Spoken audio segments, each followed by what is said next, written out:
Cú đầu tiên là vận tốc nhở. Ngon về nè tí là đọc cú đầu tiên là vận tốc mà thấy thật đua chứ ở rong xe.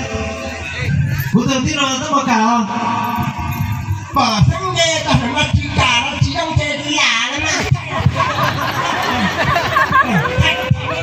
mà nghe nó hay tiền gì rong xe rất là quá. Tôi thì làm cái thay đổi hay sẽ là hay theo đây cho thay đổi những gì mà thay đổi mà thay đổi. Được chưa?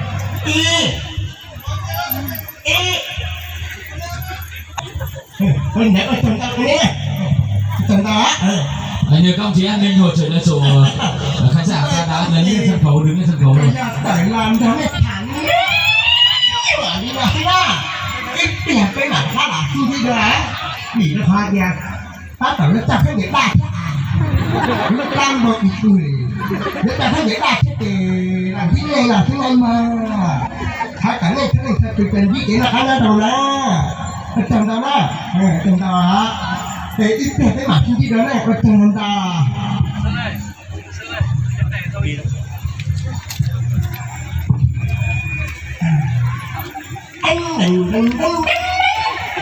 mặt khi đi đó đấy là này ta cả chúng đang đấy thằng à nên bay ít tiền mặt khi đi đó.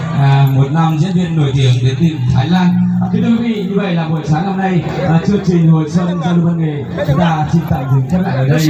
Một lần xin cảm ơn quý vị quan khách chúng ta từ mọi nơi đến về mảnh đất Điện Biên Đông để đón xem Hồi Xuân năm nay. Trước chiều chúng tôi tiếp tục từ lúc 2 giờ chiều. Một lần xin trân trọng cảm ơn quý vị. Bây giờ hẹn gặp lại vào 2 giờ ngày hôm nay. Xin trân trọng cảm ơn.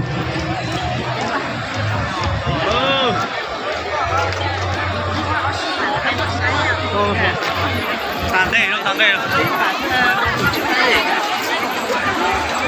Chúng tôi xin thông báo lại chương trình giao lưu văn nghệ sẽ bắt đầu vào chiều ngày hôm nay và tối ngày hôm nay sẽ là chương trình thi biểu diễn kèn mông dành ba tổ chức. Cú đầu tiên là vận tốc nhở. Ngon về nè tí là đọc cú đầu tiên là vận tốc mà thấy thật đua chứ ở rong xe.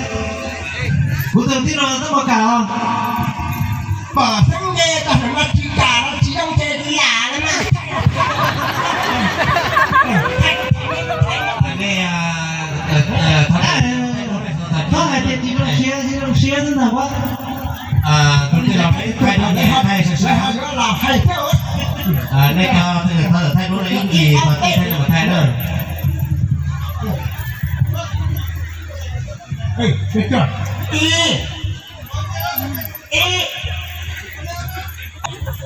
Mình để ở trong ta cái này trong đó nhờ các ông chị an ninh hỗ trợ cho khán giả ta đã lên sân khấu, đứng lên sân khấu rồi.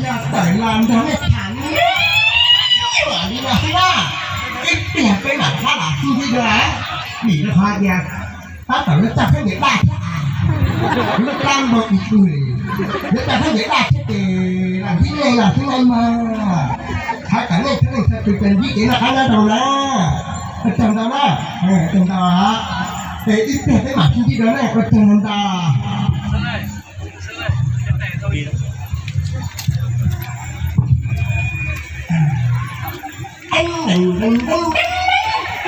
mặt khi đi đó đấy là này ta cả chúng đang đấy thằng à nên bay ít tiền mặt khi đi đó.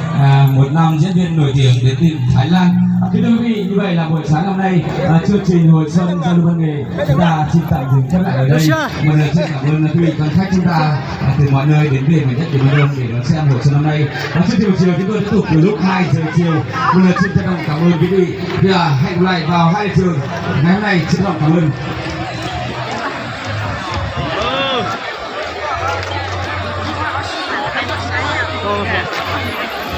Thằng đây rồi.